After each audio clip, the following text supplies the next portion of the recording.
Today I'm continuing to read from The Story of Classic Crime in 100 Books by Martin Edwards. Death Under Sail by C.P. Snow, 1932. A cancer specialist, Roger Mills, takes a group of friends for a boating holiday on the Norfolk Broads, but is soon found dead at the tiller, having been shot in the heart. Jan Keppel, the narrator, calls on his friend Finbo to help solve the crime, and acts as his Watson. Finbo, a wealthy Cambridge graduate and bon vivant who plays cricket and enjoys Chinese poetry, belongs to the whimsy school of gentlemanly amateur sleuths. If anything, he makes a rather more plausible detective than the local sergeant, who is a comic figure. Finbo's first name is never revealed. It is a curious feature of the genre that mystery surrounds the full names of so many of its detectives. In keeping with the Golden Age vogue for intertextual allusion, Snow makes passing mention of Dorothy L. Sayers and S.S. Van Dyne's detective Philo Vance. In Gaudy Night, 1935, Sayers returned the compliment by name-checking Snow's The Search, 1934. Finbo also anticipates the plot of one of the most famous detective stories when he says, "That's a splendid idea. 5 people are suspected of murder. Who did it? Answer, everyone." On the dust jacket copy of the first edition, an excited blurb writer claimed that few detective stories have ever been written under more extraordinary conditions than Death Under Sail. Dr. C.P. Snow, a 26-year-old Cambridge don, has been busily engaged in experiments which may well be of vital importance to the human race. He has already succeeded in making and destroying vitamins by physical methods. Naturally, work such as this has been a great strain to Dr. Snow, and at one point during the proceedings he went for a short holiday on a friend's yacht on the Norfolk Broads.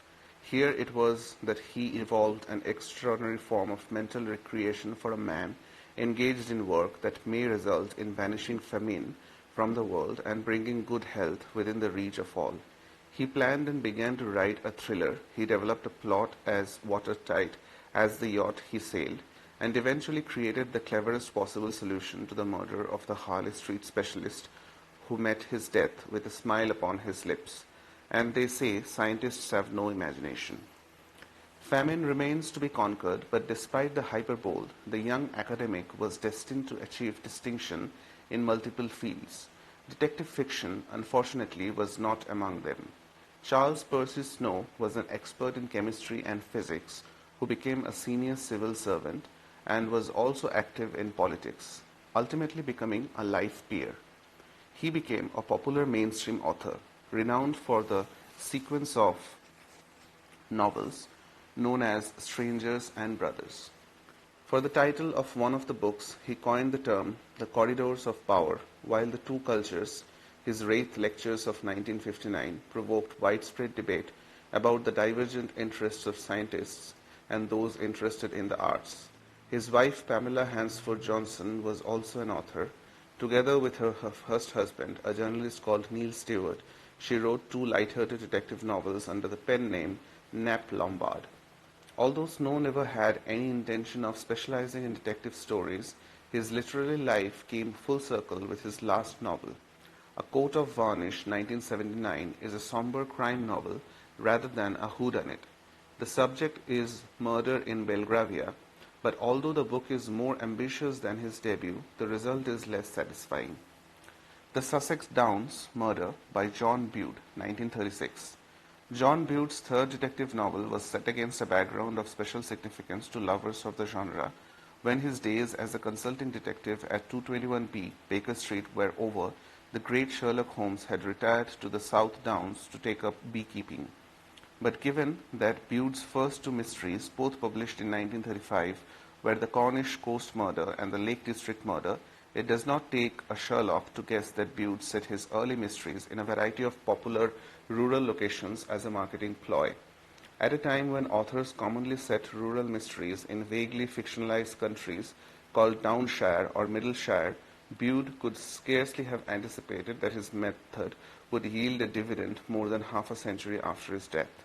When the British Library reprinted his countryside novels in paperbacks with attractive period cover artwork that far outsold the original editions, The Sussex Downs Murder shows Bude's talent for depicting place and offers a storyline more elaborate and compelling than in his apprentice works.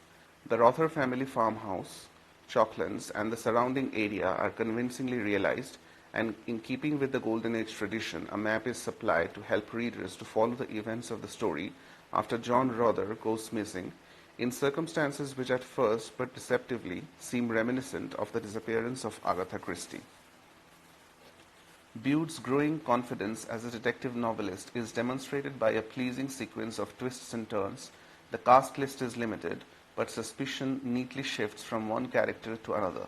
A clever touch sees a significant clue planted at a very early stage in the story, while even the title of the book is significant.